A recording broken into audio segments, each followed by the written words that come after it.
Hai, selamat datang kembali di Mimin Art Channel. Tentunya penasaran kan dengan alur cerita selanjutnya? Yuk kita langsung saja dengerin ceritanya. Lanjut bab 7. Makanlah, ucap Rehan yang tetap fokus dengan layar laptopnya. Anissa masih terdiam dan menoleh ke arah bosnya dengan tatapan bingung. Merasa tidak ada jawaban dari Nisa, Rehan mengalihkan tatapannya ke Nisa yang juga sedang melihat ke arahnya. Kenapa malah menatap saya? Saya tahu saya tampan, tapi jangan harap saya akan tergoda olehmu, Rehan berkata masih sambil melihat ke arah Nisa. Siapa juga yang mau godain dia, dasar gila, gumam Nisa mencebikkan bibirnya. Gak usah ngatain saya, cepat makan setelah makan kamu boleh pulang lebih awal, kata Rehan kembali. Makan? Ini untukku, tanya Nisa bingung sambil menunjuk ke arah makanan yang ada di depannya, sambil tetap melihat ke arah sang bos. Iya, jawab Rehan singkat. Anissa masih tetap diam mematung bingung harus bagaimana, apakah harus dimakan atau harus menolaknya. Jujur saja, perutnya memang sangat lapar karena hanya makan di pagi hari. Itu pun sisa dari keluarga bibinya. Sedangkan uang dari Rehan dia pakai buat membantu gadis yang dia temui di restoran tadi. Tapi dia juga gengsi kalau harus makan makanan yang bosnya berikan itu. Melihat Nisa yang hanya memandangi makanan itu, Rehan berjalan menghampiri Nisa dan duduk tepat di samping Nisa. Anissa masih tidak bergeming dengan lamunannya. Dia sadar setelah suara Rehan terdengar dekat di telinganya. Kenapa masih belum makan? Tanya Rehan kepada Nisa. Anissa menoleh seketika tatapan mereka bertemu. Tetapi Rehan cepat-cepat memalingkan pandangannya ke arah lain. Aku masih kenyang, kata. Kan tadi udah makan, jawab Nisa gugup. Kriuk. Udah ketahuan ya. Perut Nisa kelaparan. Katanya udah kenyang, kok cacingan bunyi. Rehan terkekeh mendengar perut Nisa yang berbunyi cukup keras. Nisa memalingkan mukanya menutupi pipinya yang memerah karena malu. Perut gak bisa diajak kompromi banget sih. Aku kan jadi malu gini, gumam Anissa. Udah cepet makan, bentar lagi saya ada meeting. Kamu harus selesai makan sebelum saya ke ruang meeting, tegas Rehan. Saya bisa makan di rumah nanti tuan, ucap Nisa tidak enak hati. Kenapa harus nunggu nanti sedangkan perutmu udah diminta diisi dari tadi, ucap Rehan kembali. Tapi ucapan Nisa menggantung, terpotong oleh kata Rehan. Makan atau kamu harus tinggal di kantor ini sendirian, Rehan kembali menegaskan. Nisa membayangkan gelapnya malam di kantor sebesar ini sendirian. Dia mulai membayangkan yang aneh-aneh, seperti hantu dan kuntilanak yang datang berkeliaran saat dia berada di kantor ini. Nisa bergidik ngeri membayangkan itu semua membuat Rehan menatap bingung. Kenapa kamu ngebayangin tidur di sini bareng kuntilanak? Cibir Rehan. Enggak, ya udah aku makan, ucap Nisa gugup. Lalu dengan cepat Anissa memakan makanan di depannya dengan lahap.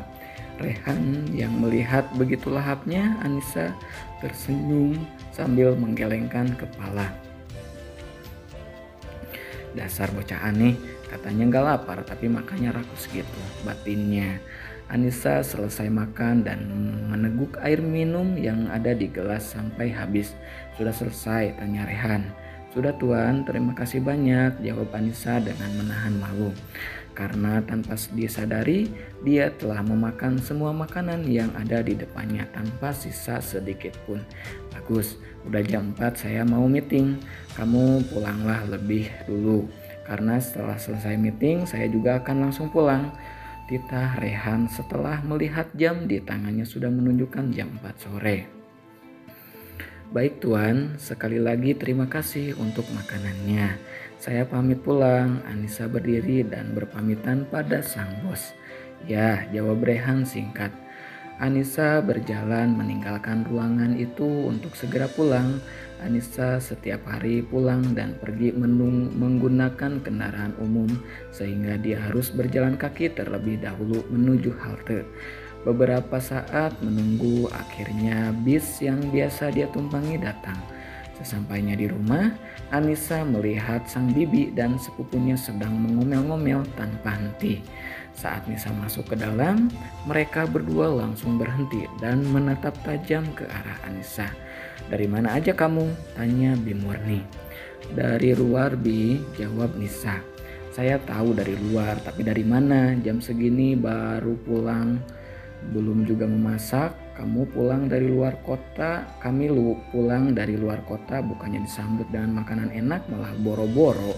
Ada makanan juga enggak," ucap Bi Murni dengan nada marah. "Paling dia habis senang-senang di luar, kesempatan kan gak ada kita di rumah, jadi dia bisa seenaknya," sarkas Sinta dengan nada sinis. "Aku kerja, Bi," jawab Nisa dengan nada takut. "Kerja apaan kamu? Emang siapa yang mau memperkerjakan orang seperti kamu?" Sinta masih dengan tatapan sinisnya. "Kerja jadi pelayan," ucap Nisa. "Memang pantas sih kamu jadi pelayan," Bi Murni menimpali disambut suara tawa Sinta. "Baguslah kalau kamu udah kerja. Jadi kamu gak jadi gelandangan setelah pergi dari rumah ini," sambung Bibi Murni kemudian. "Udah sana ke belakang bikinin aku sama mama makanan yang enak.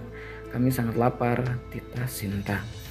Anissa berjalan menuju rumah belakang sambil menahan isak tangisnya yang mulai tidak terkendali. Dia masuk ke kamarnya yang kecil lalu menutup pintu dan dia pun menangis menumpahkan segala derita yang selalu dia alami. Beberapa menit kemudian dia teringat harus memasak untuk keluarga bibinya. Dia menghapus air matanya lalu membuka pintu kamar dan pergi menuju dapur. Di sana dia mulai mengeluarkan bahan-bahan yang akan dimasaknya dari dalam kulkas. Tangan Anissa meracik semua bumbu dan memotong bahan-bahan itu dengan lihai dan cepat. Setengah jam kemudian semua masakan sudah siap untuk dihidangkan. Anissa lalu menata beberapa menu di atas meja makan. Tidak lupa juga dia menambahkan puding untuk makanan penutupnya. Setelah semua tersaji di meja makan, Bibi, Paman, dan Sinta turun untuk menyantap makanan itu. Setelah sebelumnya sudah dipanggil oleh Nisa, seperti biasa Anissa tidak pernah makan bersama mereka di meja makan. Dia kembali ke kamarnya yang terletak di sebelah dapur. Kamar yang kecil bahkan lebih kecil dari ukuran kamar ART, tapi Anissa tidak mempermasalahkannya karena bagi dia yang terpenting dia masih bisa tidur dengan tenang daripada harus tidur di dalam gudang. Anissa lalu membersihkan tubuhnya yang lengket akibat seharian bekerja tanpa henti. Setelah selesai mandi, dia membereskan meja makan lalu memakan apa yang masih tersisa dari meja makan itu untuk sekedar mengganjal perutnya. Setelahnya dia mencuci semua piring kotor. Setelah semua beres, dia pergi ke kamar lalu merebahkan tubuhnya ke ranjang yang hanya dialasi oleh kasur tipis. Dia menatap langit-langit kamarnya, merenungi nasib hidupnya yang begitu buruk. Seandainya kedua orang tuaku masih ada, mungkin aku gak akan seperti ini. Aku gak akan sesusah ini. Ma, Pa, Nisa kangen sama kalian. Kenapa kalian pergi ninggalin Nisa sendiri? Apa kalian tahu bagaimana hidup Nisa setelah kalian tinggalin? Kenapa kalian tega membiarkan Nisa hidup susah seperti ini? Batin Nisa dengan derayan air mata yang kian menderas. Lama Anissa menangis di pekatnya malam, membuatnya lelah dan akhirnya tertidur dengan air mata yang mulai mengering di pipinya yang mulus. Nah, begitu dulu ya di bab 7-nya. Kasihan sekali ya Nisa ya, sampai terharu aku juga kakak ya. Makasih banget ya yang selalu stay tune. Jangan lupa di subscribe, di like, di komen. Makasih banget kakak. Semoga rezekinya lancar selalu. Bye bye.